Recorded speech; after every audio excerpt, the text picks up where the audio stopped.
calmar las aguas. Así anhela por ti, Señor, mi alma, oh mi alma.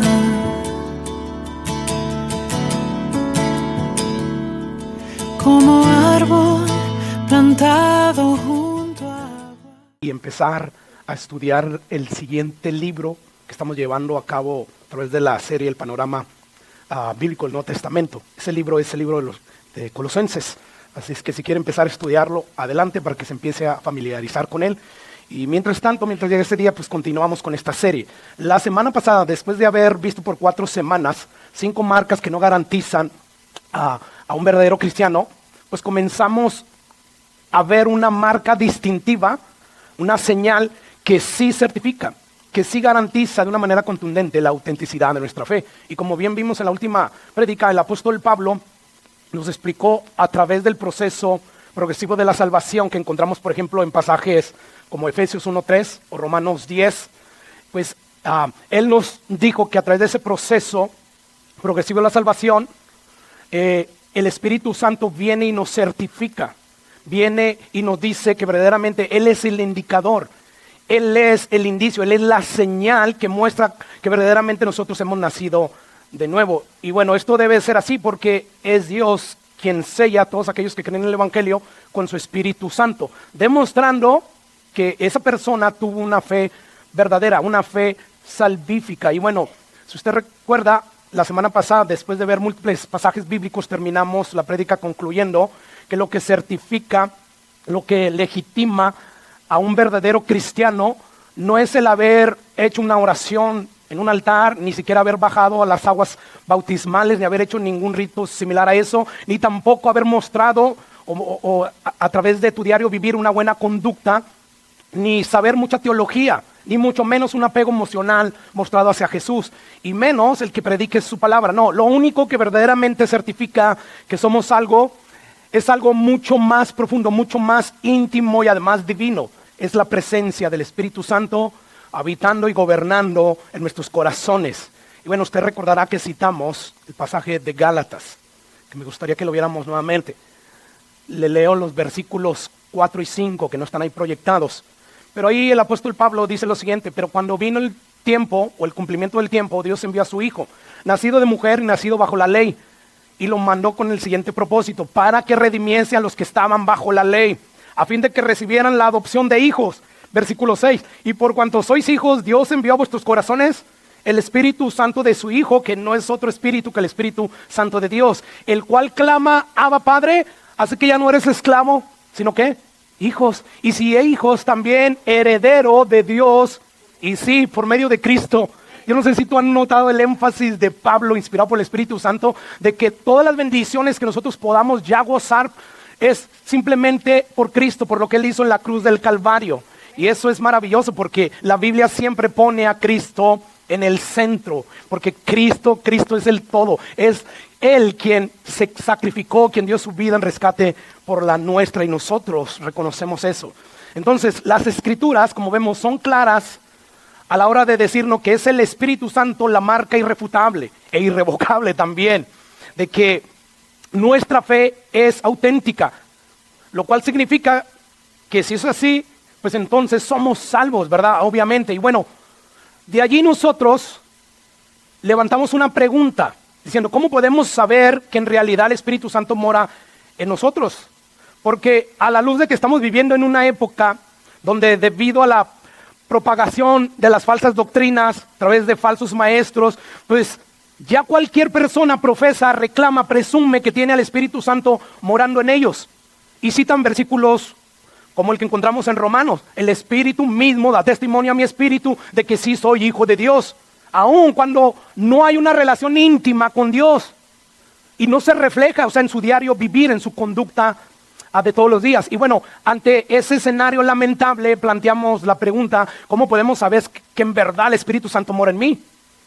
¿Existen acaso indicios principales que prueben que hemos sido sellados con su Espíritu? Y obviamente la respuesta es afirmativa, ¿verdad? Sí los hay. Porque aunque el Espíritu Santo sea invisible, en la práctica, en el diario vivir no lo es en la vida del creyente. porque sus frutos son tangibles. Y la Biblia nos va a ofrecer pruebas contundentes de que este sello divino verdaderamente está en un creyente a través de indicios principales, a través de señales, a través de rasgos, de rastros principales. Y bueno, el día de hoy vamos a ver uno de ellos.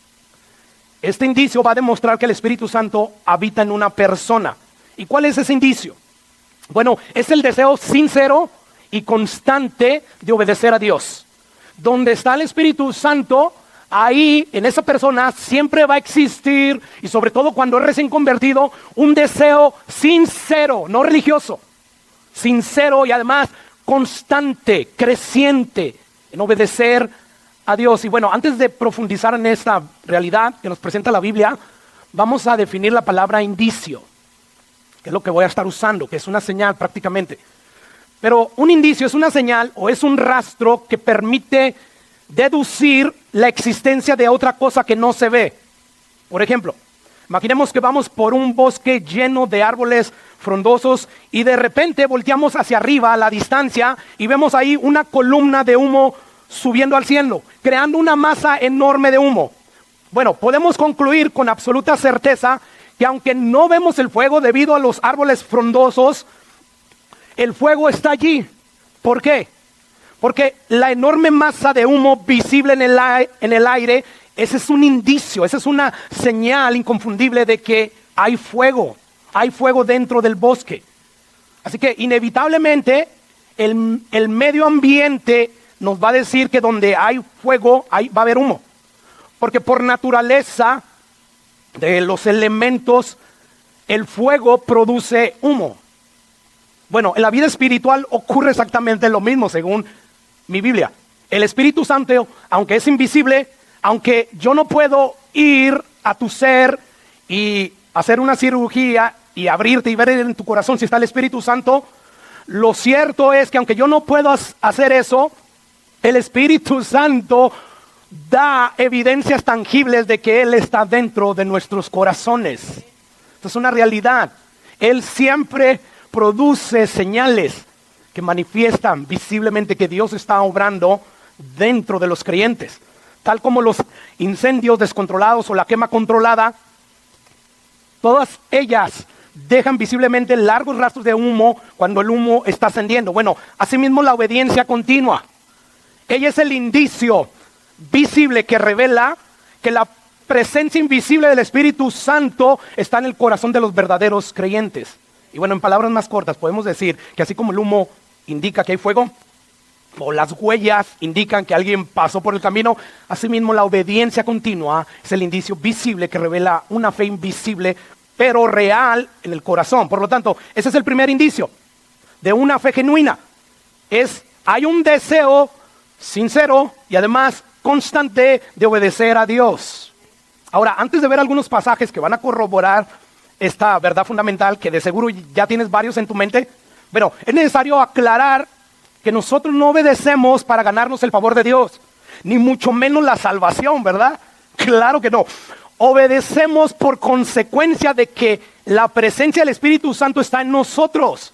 Porque dice la Biblia que Él pone el querer como el hacer la voluntad de Dios. Es decir, vivimos en obediencia como una respuesta natural, hermanos, al Espíritu que nos habita, porque Él es la fuente que nos capacita.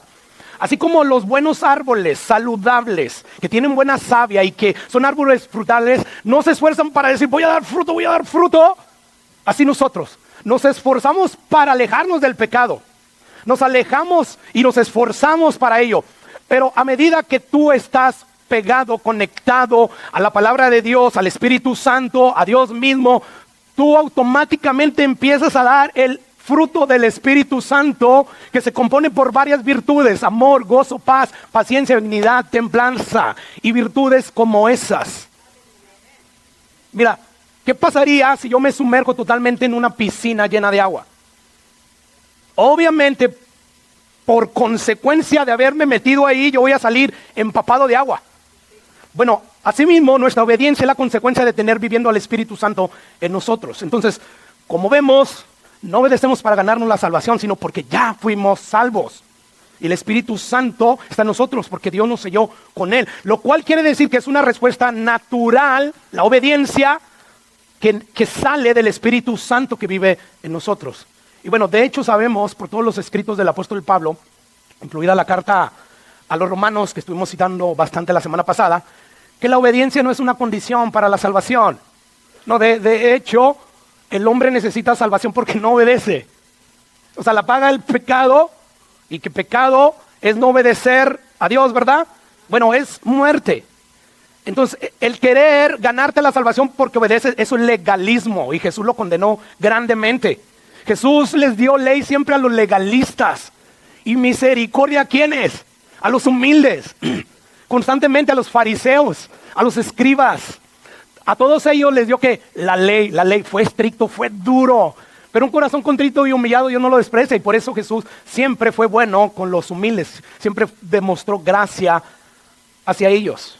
Y bueno, el apóstol Pablo a través de la mayoría de sus cartas refutaba encarecidamente esos argumentos legalistas que se levantaban en las iglesias de aquel entonces. Efesios, capítulo 2, versículo 8. Pablo ahí dice claramente, porque por gracia sois salvos, por medio de la fe puesta en el sacrificio de Jesús. Esto no es de ustedes, pues es don de Dios, no por obras, no por obedecer, para que nadie se gloríe. Así es que no hay duda que nosotros somos salvos por medio de la fe, y esto es un regalo de Dios inmerecido, es gracia. Mire, si la obediencia fuera una segunda condición para la salvación, los versículos de Pablo dirían, somos salvos por gracia mediante la fe y la obediencia.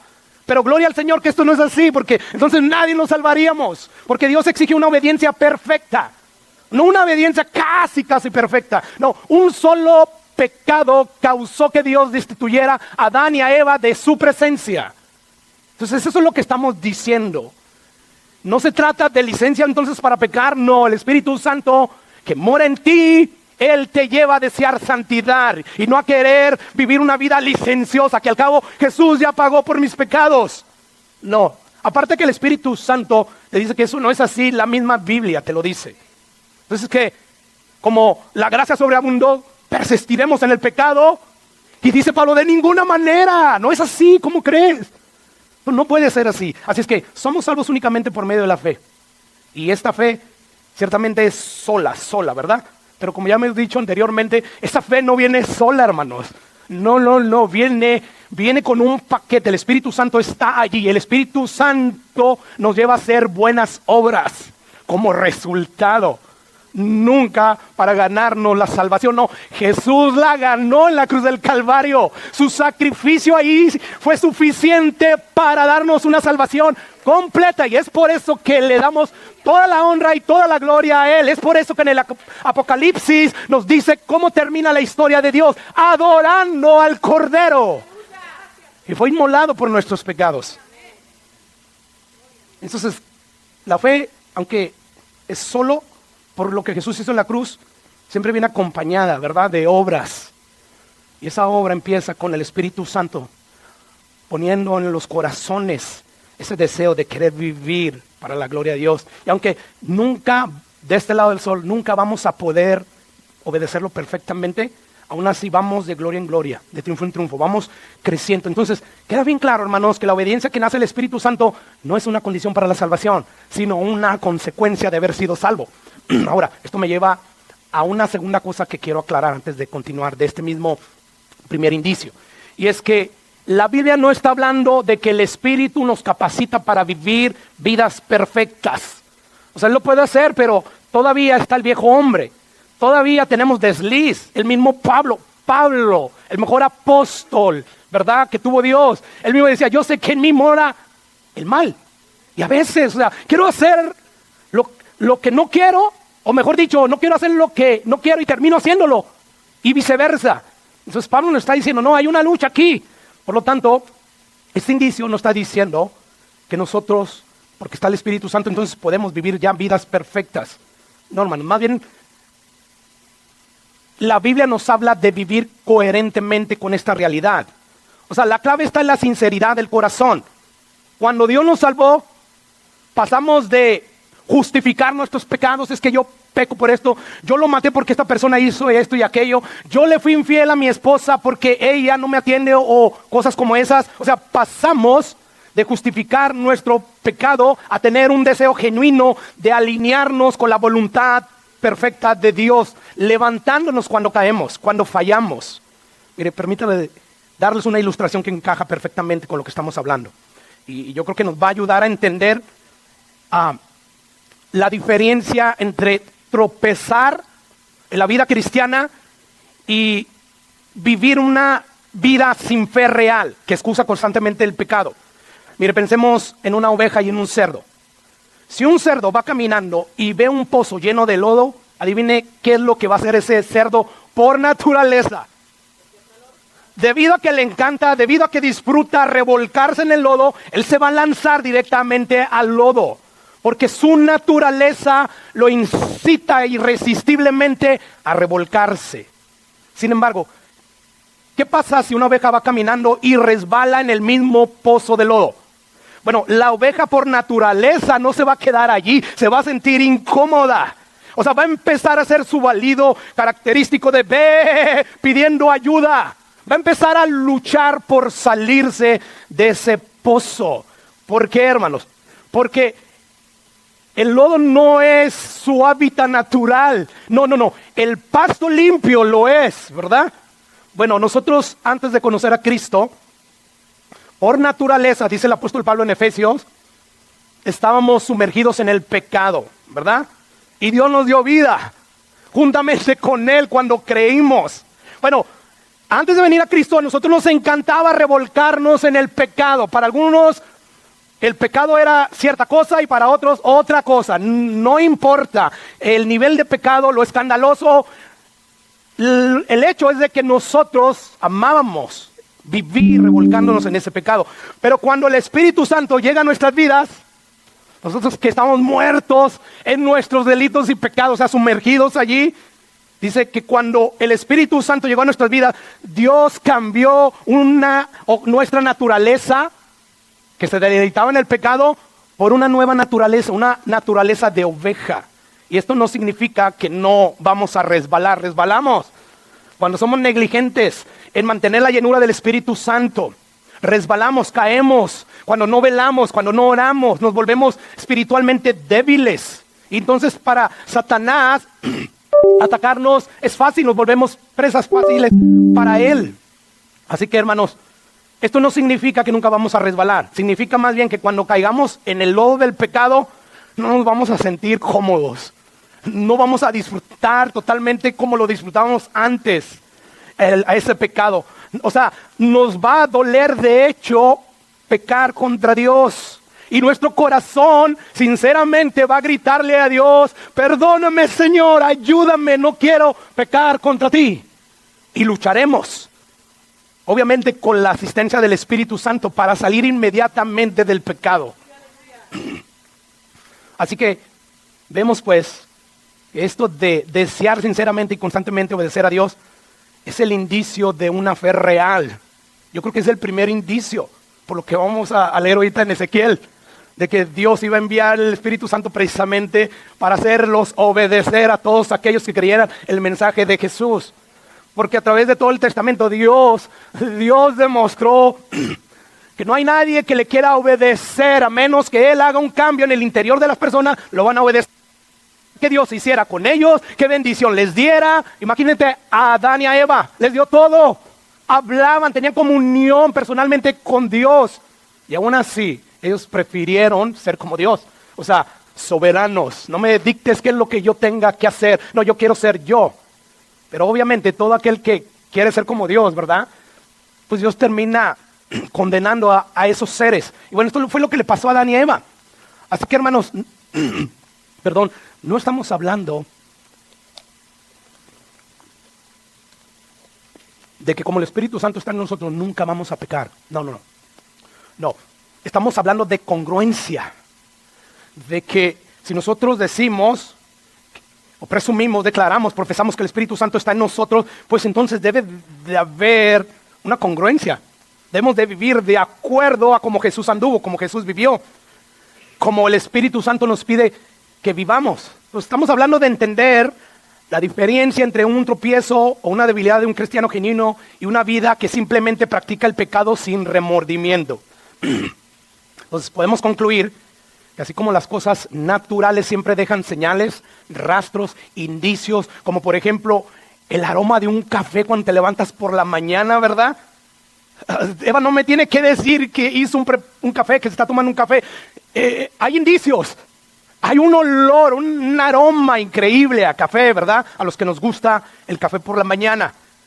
Bueno, lo mismo con las cosas espirituales, hermanos. Aunque el Espíritu Santo sea invisible, Él siempre deja un rastro visible. Y es a través de la obediencia continua en la vida de un creyente, demostrando así que Él está en ese creyente. Por eso Jesús dijo, por los frutos los van a conocer. Ahora bien, lo mejor de esta verdad es que entre más entendemos la inmensidad de Dios y la pequeñez de nosotros, más queremos obedecer a Dios. Entre más entendemos el amor de Dios por nosotros siendo lo que éramos, porque dice el apóstol Pablo, aun cuando éramos pecadores, aún así Cristo murió por nosotros. Dios muestra su amor así para con nosotros, que aún siendo pecadores Cristo murió por nosotros. Bueno, cuando tú empiezas a entender cada vez esto más y más, o sea, el amor, la gracia inmerecida de Dios, y entre más experimentas el perdón de Cristo en tu vida, y entre más entiendes lo que conllevó la muerte de Jesús, que nos libró de la condenación eterna, mayor es el anhelo de querer obedecer a Dios. Lo es. ¿Y por qué hay cristianos de 20, 30 años que ya no tienen ese mismo amor? Porque se han descuidado, porque son negligentes, porque siembran para la carne. Pero no es porque el Espíritu Santo de Dios sea incapaz de llevarlos a desear cada vez más y más obedecer a Dios, y entonces estén caminando en un nivel de obediencia increíblemente alto. Así que cuanto más nos convencemos de que el camino de Dios genera vida y el nuestro conduce a la muerte, más vamos a desear querer vivir bajo su guía, bajo su dirección.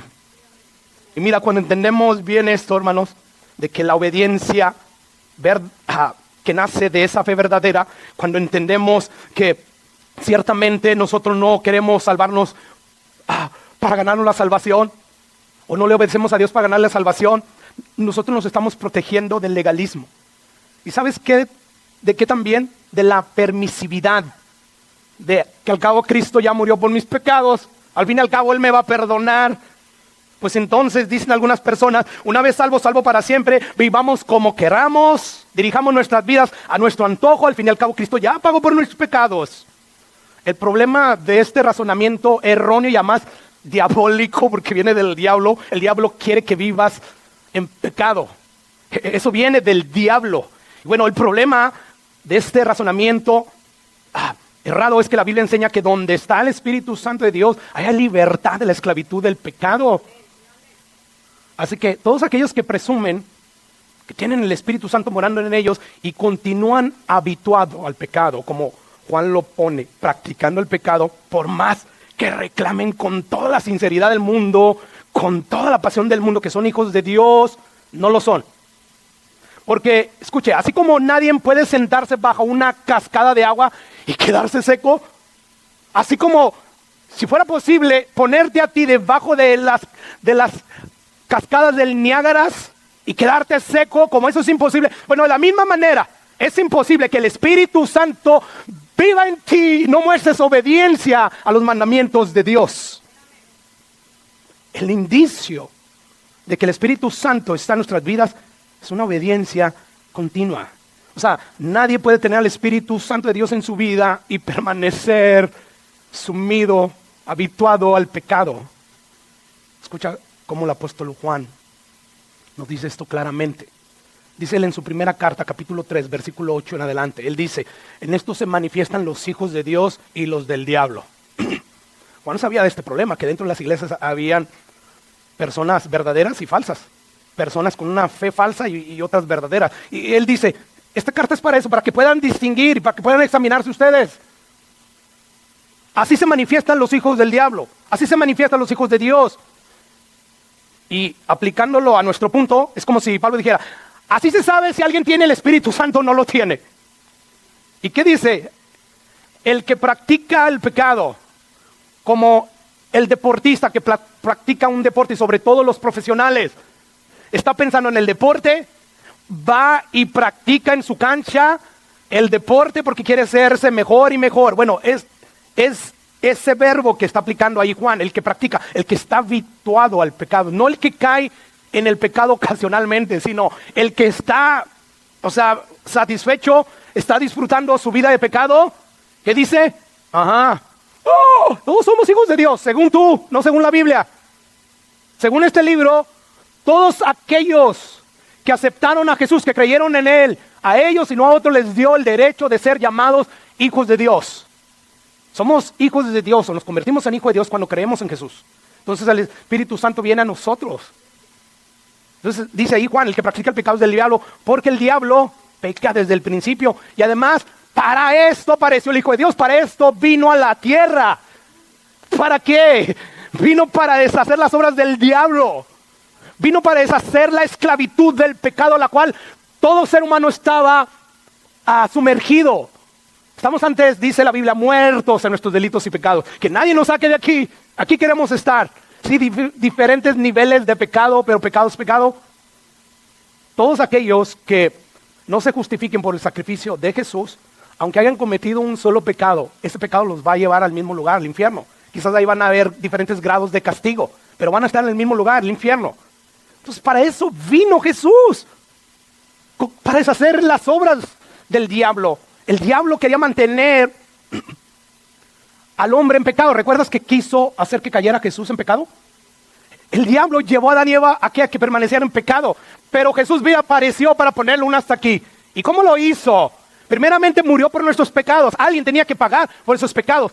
Pero después, gracias a su sacrificio, Dios envió a su Espíritu Santo, que nos hizo libre precisamente de la esclavitud del pecado, y ¡fum!, deshizo la obra del diablo. Así que tú no puedes decir, el Espíritu Santo está en mí, pero sigo practicando pecado. Entonces no está, porque Jesús vino para deshacer las obras del diablo y no lo ha hecho contigo. Que luego dice Juan, todo aquel que es nacido de Dios, todo aquel que ha sido sellado con el Espíritu Santo, todo aquel que tiene al Espíritu Santo morando en él, no practica el pecado, no está habituado al pecado, por una razón, porque la simiente de Dios permanece en él. La simiente de Dios, el Espíritu Santo, permanece en él y no puede estar habituado nuevamente al pecado. Caemos ocasionalmente cuando nos descuidamos, pero no practicamos el pecado porque es nacido de Dios. Ahora, veamos rápidamente algunos pasajes que corroboran que ciertamente un indicio de un verdadero cristiano es que hay un deseo sincero y constante de obedecer a Dios. Ezequiel 36, versículo 22 en adelante. Aquí lo que vamos a leer, de hecho, la Biblia va a hacer referencia al sacrificio de Jesús, a su obra restauradora. Y Dios le dice a Ezequiel, le dice, por tanto, di a la casa de Israel, así ha dicho Jehová el Señor, hablando de la futura restauración de Israel. No lo hago por ustedes, no porque se lo merezcan, oh casa de Israel, sino por causa de mi santo nombre. Oh, sí, yo le prometí a Abraham que en él iban a ser benditas todas las naciones, no por lo que hiciera él o dejara de hacer, sino por amor a mi nombre, sino por causa de mi santo nombre, el cual ustedes, por cierto, profanaron entre las naciones a donde han llegado. Versículo 24, dice, yo os tomaré de las naciones, los recogeré todas las tierras y os traeré a vuestro país. Siguiente versículo, que es el 25, y dice ahí, esparciré sobre ustedes agua limpia. ¿A qué se está refiriendo? A la sangre preciosa de nuestro Señor Jesucristo. Y van a ser limpios de todas sus inmundicias, de todos sus pecados. Y luego dice, y les daré un corazón nuevo. Pondré espíritu dentro de ustedes, quitaré de vuestra carne el corazón de piedra y les daré un corazón de carne. Y versículo 27 dice, y pondré dentro de ustedes mi espíritu. ¿Con qué propósito? Amén. Para hacer que anden, para hacer que guarden, para que pongan por obra mis mandamientos, que No es un capricho mío. El obedecer mis mandamientos genera vida, acaba con la miseria, acaba con el pecado, que es lo único que produce el pecado: muerte, destrucción, miseria. Entonces no es un capricho de Dios. Le digo, yo voy a hacer esto, y este es el propósito del Espíritu Santo. Entonces, si tú dices, el Espíritu Santo vive en mí, pero practicas el pecado, Juan dice, no es verdad, es mentiroso. No es cierto. Date cuenta que no es cierto, y que esa realidad te lleve a buscar a Jesús en arrepentimiento y fe, a pedirle que verdaderamente te salve, para que verdaderamente te dé su Espíritu Santo. Y entonces puedas ahora sí ser libre de tu habitualidad, si se dice así, en el pecado. Así que, en resumidas cuentas, vemos que el propósito del Espíritu Santo, que vino a morar en nosotros, es para capacitarnos a andar en los caminos de Dios, para guardar su palabra, sus mandamientos. Entonces, a la luz de este pasaje, preguntan, ¿qué evidencia objetiva puede demostrar contundentemente que en verdad Dios derramó a su Espíritu sobre nosotros cuando creímos en el Evangelio? La evidencia objetiva es esa, de estar viviendo sumidos en el pecado, testando la voluntad de Dios, pasamos a vivir deseando obedecer, ¿verdad?, sinceramente y constantemente la voluntad de Dios. Y Pablo corrobora esta verdad, Filipenses capítulo 2:13, porque Dios es el que en vosotros, obviamente a través de su Espíritu Santo, ¿verdad?, a la luz de Ezequiel, produce así el querer como el hacer por su buena voluntad. Lo primero que va a manifestar una persona que ha creído genuinamente el mensaje del Evangelio es un deseo genuino, sincero, constante por obedecer los mandamientos de Dios. Así que son las obras de obediencia, los frutos del Espíritu Santo, que ponen en evidencia que en realidad el Espíritu Santo está obrando en la vida del creyente. Porque ¿cuál fue la promesa? Vienen aquellos días donde yo voy a poner al Espíritu Santo para que anden en mis estatutos, para que los guarden y los pongan por obra. Esto significa, hermanos, que si alguien profesa haber creído en el Evangelio y por siguiente tiene el Espíritu Santo, pero vive, pero actúa desobedeciendo los mandamientos de Dios, sigue siendo un incrédulo, según la Biblia, ¿verdad? Se engaña a sí mismo. Por más sinceridad que muestre, por más celo que muestre, su testimonio, sus frutos carecen de esa evidencia, ¿verdad? Escuche lo que dice Juan, primera carta, capítulo 2, versículo 3 y 5. Dice Juan, y en esto sabemos que nosotros le conocemos. Ok, aplicándolo al punto que estamos tratando. Es como si dijera Juan, y en esto sabemos si el Espíritu Santo está en nosotros. ¿Sí qué?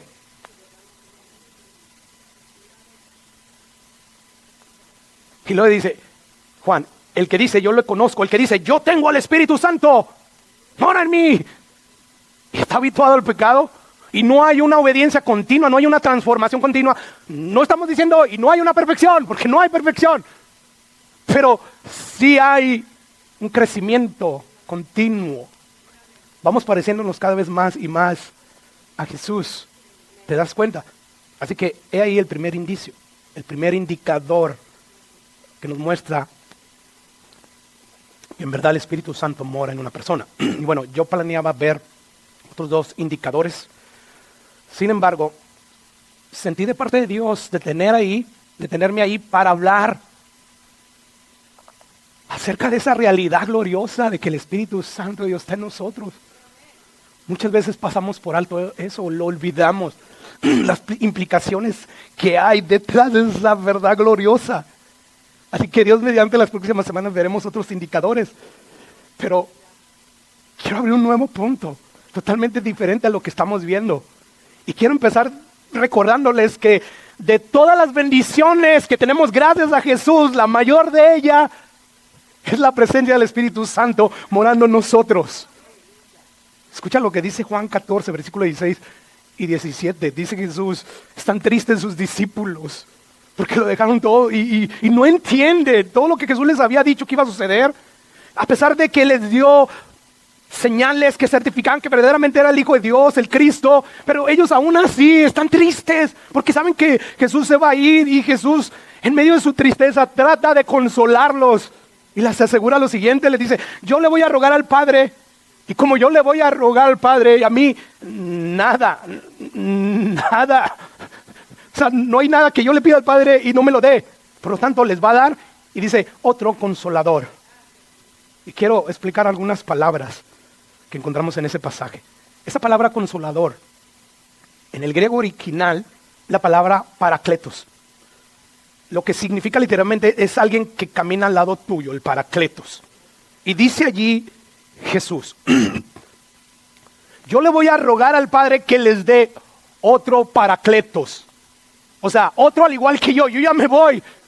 Pero Él tiene la misma deidad, la misma naturaleza, es totalmente como yo, es otro paracletos.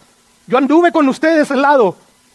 Y ese paracletos, ese otro consolador, dice ahí que va a estar con ustedes para siempre. Wow, o sea, lo que Jesús está diciendo aquí en otras palabras es que a diferencia de los tiempos del Antiguo Testamento, el Espíritu Santo venía temporalmente, ocasionalmente sobre las personas. Pero dice, no, de aquí en adelante su presencia va a permanecer para siempre, perpetuamente, eternamente. Ahora, veamos la parte final del versículo 17, porque aquí encontramos algo increíblemente de asimilar. Algo no se puede asimilar, o sea, lo que dice aquí Jesús. Porque la bendición ahí no termina, dice Jesús, el Espíritu de verdad, al cual el mundo no puede recibir porque no le ve ni le conoce, pero vosotros le conocéis. ¿Por qué? Porque mora con vosotros. Y lo dice, y estará. Wow, aquí radica lo increíble de esta promesa. Porque en el momento que Jesús les está diciendo esto, les está prometiendo esto, el Espíritu Santo moraba con ellos, no en ellos. A través del mismo Jesús. Moraba con ellos, o sea, caminaba al lado de ellos. Sin embargo, Jesús les está anticipando un cambio que se aproxima, un cambio radical, glorioso. Porque Jesús le está diciendo, ese Espíritu Santo dejará de morar con ustedes y estará en ustedes. ¡Wow! O sea, cuando tú meditas en esta realidad de que el Dios infinitamente glorioso, inmenso, que creó todo lo que existe, viene a habitar en nosotros. ¿Qué dice David el salmista? ¿Quién es el hombre mortal para que tengas memoria de él? ¿Quién es el hombre para que lo visites? Esto es lo increíble, yo no lo puedo asimilar. La misma persona, la misma presencia del Dios que creó todas las galaxias, el mismo universo, viene a morar en pecadores como nosotros. ¿Qué consuelo les estaba dando Jesús a ellos? Yo he estado con vosotros, al lado de ustedes, los he guardado, los he protegido, pero viene otro consolador, un igual a mí, que viene a morar en ustedes. Wow, qué privilegio tan enorme tenemos nosotros. Tenemos al Espíritu de Dios morando en nosotros. Y dice ahí, para siempre. Yo no sé tú, pero yo no puedo asimilarlo. Y mira, vamos a entender mejor esto, lo que yo estoy diciendo que no se puede asimilar, a la luz precisamente de lo que citaba hace un rato. Salmo 8, versículos 3 y 5, porque ahí vamos a encontrar a David absorto, maravillado de que ese creador que creó todo el vasto universo, él se acuerda de hombres mortales, frágiles y pequeños como nosotros. Escucha lo que dice el salmista, capítulo 8, versículo 3. Dice David, cuando veo tus cielos, obra de tus dedos, me hubiera gustado haber proyectado unas imágenes que grabé de cuando iba cayendo el sol, pero en una carretera donde no hay nada, y el sol enorme que yo no entiendo por qué a mediodía el sol se mira muy retirado en nosotros y cuando va cayendo la tarde es un sol enorme, pero que obviamente por lo menos se siente que está cercano a nosotros y no nos quema. Bueno, ese astro sol que está a millones y millones de millas de nosotros, lo podemos ver y nos emite luz, nos emite su calor. Bueno, dice David, cuando contemplo los cielos, obra de tus dedos, o sea, ni siquiera dice de tus manos, de tus dedos. Tú solamente hablaste porque he leído Génesis y creaste todo lo que existe. ¡Wow! ¡Qué poder tan increíble sale de tu boca cuando tú hablas!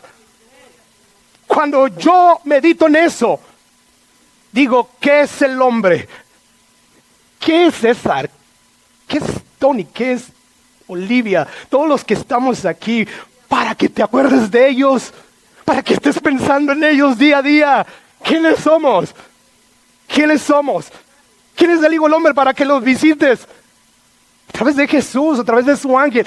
¿Quiénes somos si eres 3 veces santo? Así que yo encuentro aquí al salmista David sumamente maravillado al estar contemplando la grandeza de Dios, al observar la inmensidad de su creación. Y dice él, ¿cómo es posible que pese a tu majestuosidad y tu poderosa grandeza, aún así te acuerdas de nosotros, simples mortales y pecadores? ¿Cómo es posible? No lo entiendo. Bueno, imagínese si él está sumamente maravillado y sorprendido de que Dios tuviera memoria de los hombres y lo visitara. Imagínese cómo se sorprendería si hubiera sabido él que llegaría un día en que el mismo Espíritu de Dios vendría a habitar en él. Wow. Literalmente, Dios a través de su Espíritu ha hecho de nuestro ser su hogar permanente. Eso es lo máximo de la gracia de Dios. ¿Qué más te puede dar Dios? No escatimó, dice Pablo, ni la vida de su Hijo. Estuvo dispuesto a dar la vida de su Hijo por ti, que no valías nada. Nadie de nosotros daríamos la vida de nuestros hijos por un criminal, por un asesino. Ni mucho menos lo llevaríamos a vivir en nuestra casa, en nuestra habitación.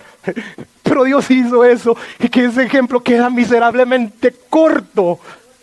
Porque Dios es inmensamente glorioso. Así que eso ya fue lo máximo de la gracia de Dios. De un regalo inmerecido. El Dios inmenso que sostiene todas las galaxias no se conformó con solo mirarnos desde el cielo, tener memoria de nosotros y visitarnos ocasionalmente, sino que fue más allá, eligió gustosamente mudarse a nuestros corazones para siempre.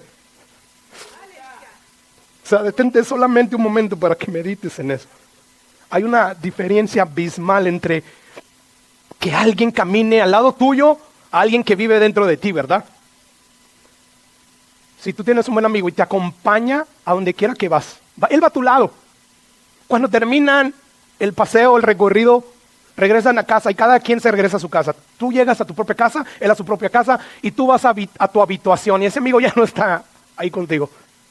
Bueno, este amigo, este consolador, entra dentro de nuestra habitación para que cuando nosotros estemos pasando por momentos difíciles, ya sea por nuestro propio pecado, por el pecado de los demás, y estamos padeciendo por dolor, por las pruebas, por los momentos difíciles, Él está ahí para consolarte.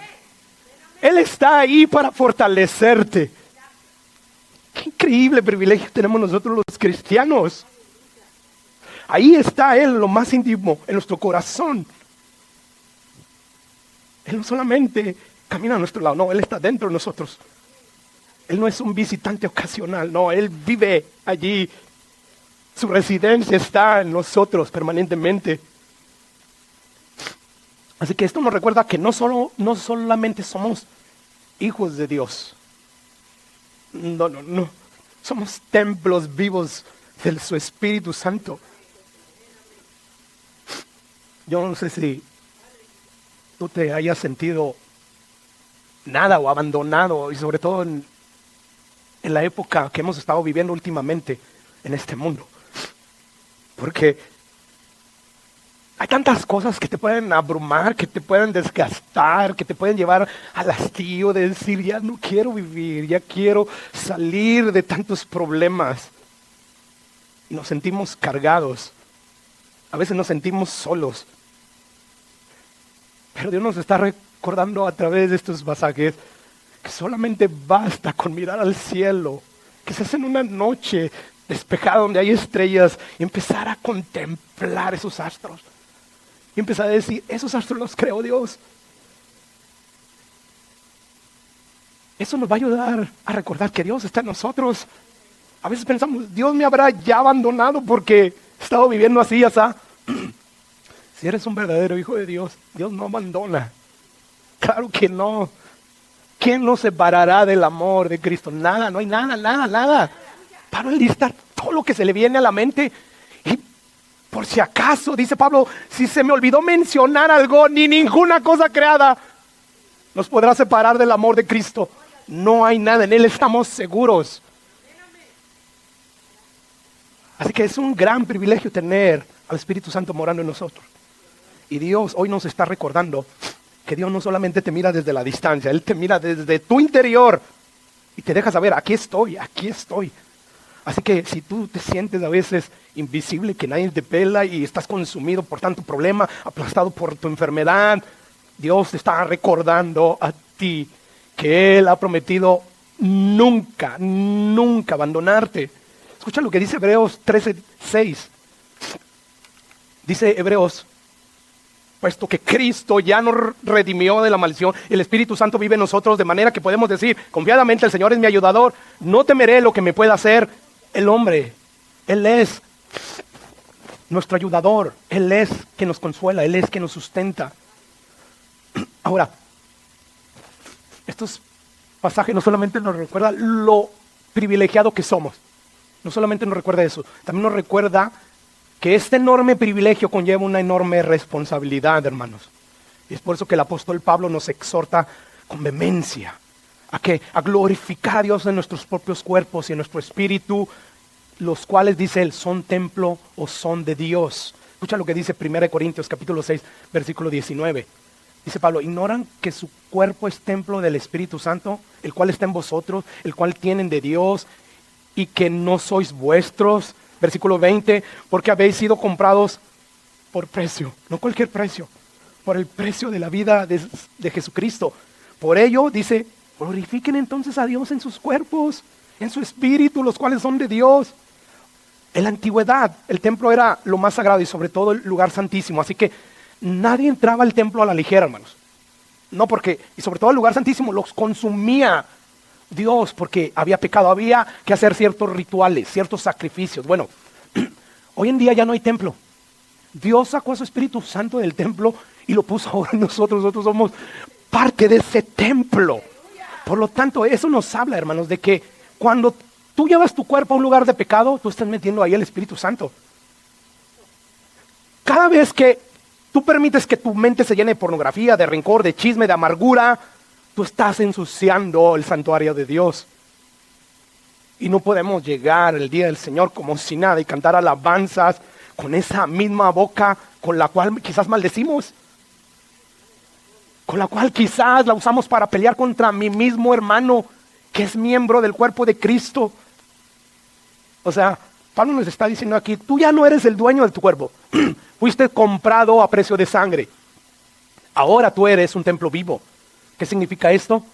Pues cuida tus ojos, cuida tus manos, cuida tus pies, cuida tu mente.